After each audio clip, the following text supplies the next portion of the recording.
Hello, everyone. Welcome back to yet another political episode. We are back again today. Not too long ago, we covered a video in regards to the Senator Johnston from the state of Louisiana. A couple days after his death, the former state comptroller and railroad commissioner of the state of Texas, CAROLE Keeton Strayhorn, has passed away. She, interestingly enough, is quite an interesting person. She is a Democrat, but her electoral history was entirely involved in Republican politics. Interestingly enough, you could categorize Miss CAROLE Keeton Strayhorn as a rhino Republican. And I would define her as such. Her political career, I would describe. Oh yeah, she even ran for.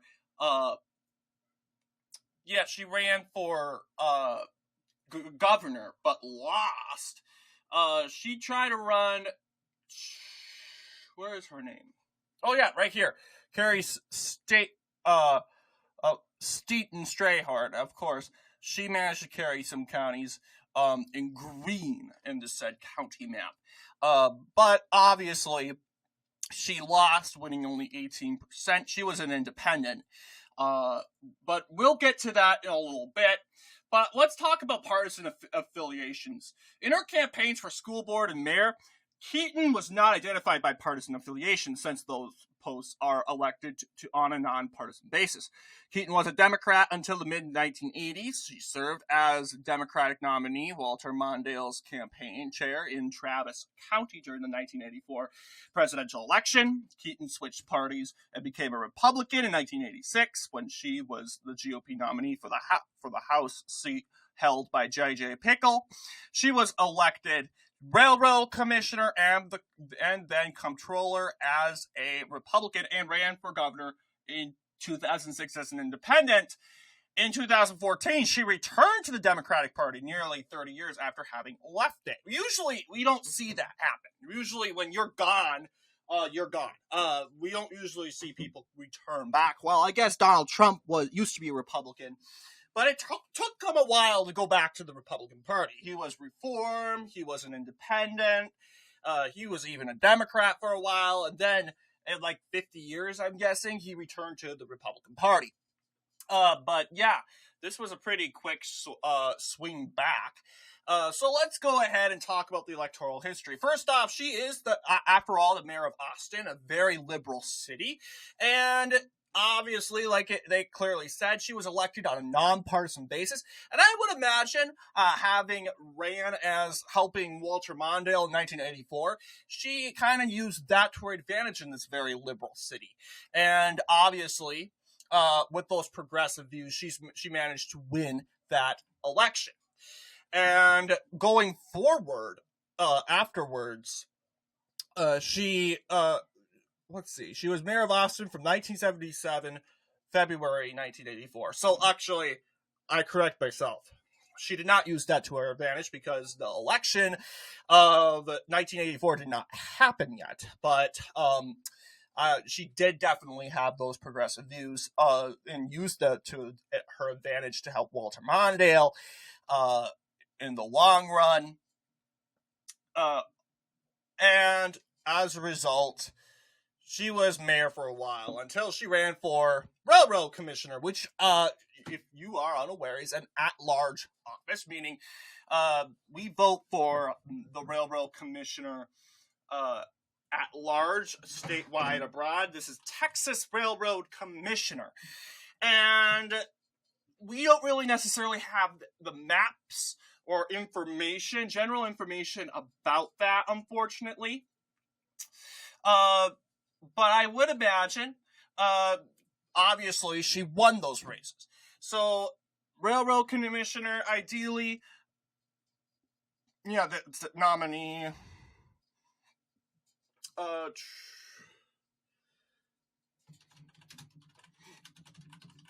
Let's see. I'm kind of interested. This is 1994 Texas lieutenant governor election. We don't need that. We want the railroad commissioner, and the chances that we're going to get a railroad commissioner election is very dim. I want to believe, okay, she was sworn in. Was she elected? Early political career.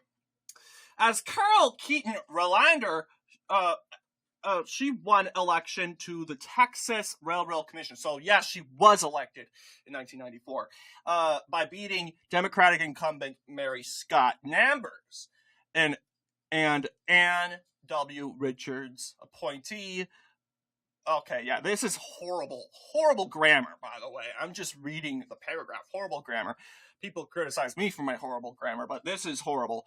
By almost 30,000 votes. Okay, that was a lot. The panel primarily regulates the production of oil and natural gas, and despite its name, no longer has authority over railroads. I suggest changing the name, okay? She served as commission chairman from November 1995 to January 1997 and June 1998 to 1999. So, interestingly enough, it was pretty interesting. Like, okay.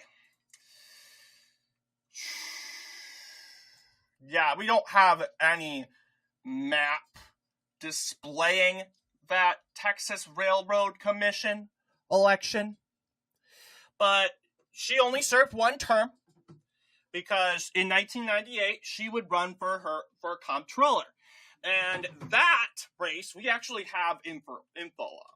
It would be great to actually see and know if we actually have information on the railroads, railroad commissioner, but we don't, unfortunately.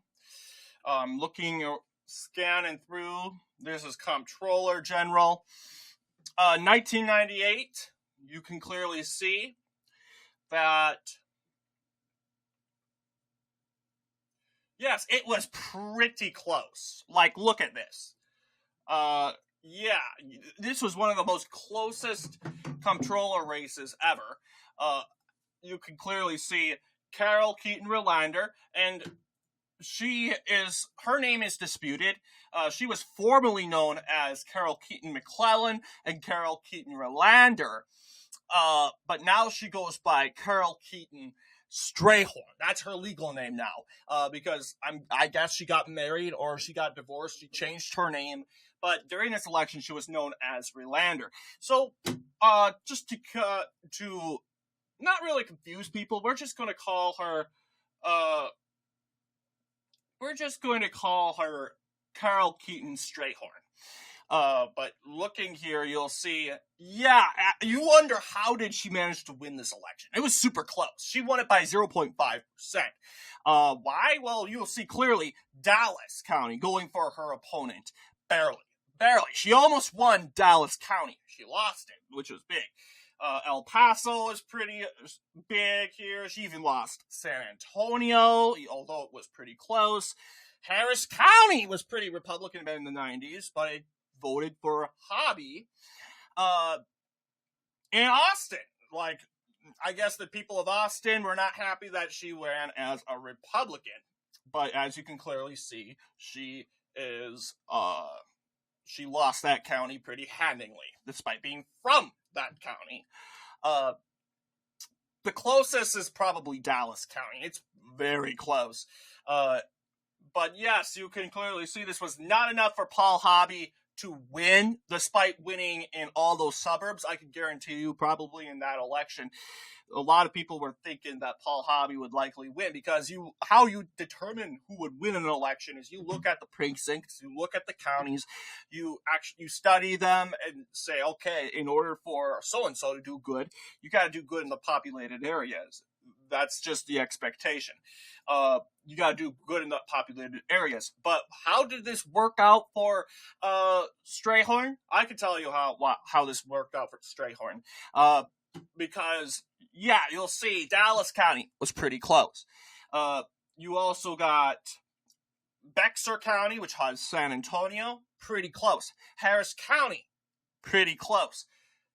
Not those, it wasn't the numbers as we are used to today. And that's probably why Strayhorn had enough numbers in Harris County and in Bexar County and in Dallas County. She had enough numbers there. And along with those rural areas, you'll see even Tarrant County, which is a part of the Dallas Metro, going in solidly, well, 53%. But you got Denton, 63%. Collin County, which is a pretty suburban county, influenced by Dallas. That's also 67%. So you got rural areas and areas that are kind of influenced by those big counties, suburban sort of counties like Williamson, near Travis. There's not really much by Bexar County, but it was close enough. That's the point. Fort Bend County, 10 points for Relander. So this was a very close election, but it could still look like this could be a Paul Hobby victory map if Hobby did gain a little bit more in Dallas, a little bit more realistically, a little bit more in Austin, and maybe Relander or Hobby would have won that race. But ultimately, going forward, we're going to go to 2002. She runs for re-election, and looking at that map, 2002. Ideally, we should probably check the primaries, but yeah, she does pretty good. Like, look at this. Like, she took back the suburbs, she took back the deep cities. It's really, of course, the southern Texas, of course, where the Hispanic population is. Rural Texas, like in Ford County, that was pretty Democrat back then. Now it's Republican today. Robertson County, Jefferson County was kind of influenced by African-American populations near Louisiana. Newton County, same deal. Mainly the Hispanic population all the way up here. So really, her opponent, Marty Atkins, was winning in rural areas. And except for El Paso, you can say that Atkins won that place handily. But everywhere in, like, for instance, the big cities like Austin, Houston, Dallas, yeah, those went to Relander pretty handily. You say Dallas County's 57%, 55% in Travis County, which was pretty good. You got Houston, 60%. So it was pretty good for Relander. You also have the Green Party. This was a big indictment against Atkins because Reuben L. Reyes, was taking votes from Atkins. And this could be the reason why Travis was so big, despite, I would say, ideally, there is no breaking past that 55.1%. It's probably over if your opponent is at 55.1%. But there's also a libertarian candidate that you could say, oh, that libertarian was taken away from Relander. Sure, but those libertarians going for Relander, or those voters going for Ibarra, who's the libertarian nominee, are more likely moderate. Because conservatives, they would rather back Relander because she's the incumbent commissioner, or the incumbent comptroller. But ultimately, this race was a landslide for Relander, 64.16%. Huge win. Now, I'm wondering, what about primary races between those two elections? Are there any primary races? State controller, we don't have any. Okay, that's fine. That is completely fine. But that was our election map right here. 64%. Now, you would think with popularity with that, there's no beating Relander, but she decides to retire. And instead, she goes and runs for governor in 2006. And by this point, she has kind of changed her views a little bit. Soon after the 2002 election, Keeton began publicly feuding with Governor Perry, the Republican governor, over what she saw as his inability to provide leadership on issues such as school finance and government spending. Okay, that sounds like a liberal to me. On May 6th, 2006, Keeton turned in 223,000 voter signatures in the office of Secretary of State Roger Williams. Only 45,540 were required to place her on the November general election ballot. So, I told you, Texas, Keeton said while standing in front of 101 boxes stuffed with signatures. We have blown the damn doors off this petition drive. So, yeah, she was more of a liberal, and she ran in this 2006 election as an independent. She does kind of good, 18.1%. She is kind of in line with Kinky Friedman, who also ran as an independent but couldn't pick up any counties. Who knows if he would have picked up any if Keeton didn't steal any. But yeah, she carried quite a few, those of which she likely won in 2002. But you'll see she carried Cook, 78% for Relander. You got this county right here, Goliad County, big historical county. You got Wharton County going for her. Up here, you got Gonzales. Yeah, it's Gonzales County. I think that's Nolan. Or Nolan County, 68%. And that's all the counties she carried. But she lost to Rick Perry, Governor Perry. But he didn't really do so well. 39%. That's kind of low, right? Well, with a map like this, you got to expect to get 39%. But I'm sure that wasn't Governor Perry's vote of preference. But he did defeat Chris Bell by 10 points, which was pretty good. But the fact that you are losing a lot of your base to independents does not speak well. But hey, he won in the re-election. Who knows if Keeton probably did Perry a favor, if you actually think about it, not knowing. Strayhorn, excuse me. She did Perry a favor, because if she and Friedman stood out of this race, then what I'm looking at right now, Perry would have lost re-election. But instead, sure, Strayhorn could be taking more liberal votes or more conservative votes, but I'm having a hard time thinking that conservatives would back this woman. Kinky Friedman, I don't know what he stands for. He was a Democrat till 2024. He died in 2024. That's why. Yeah, he was a Democrat taken away from Chris Bell. So, if they didn't win, maybe Chris Bell would have been the winner. Interesting. Who knows?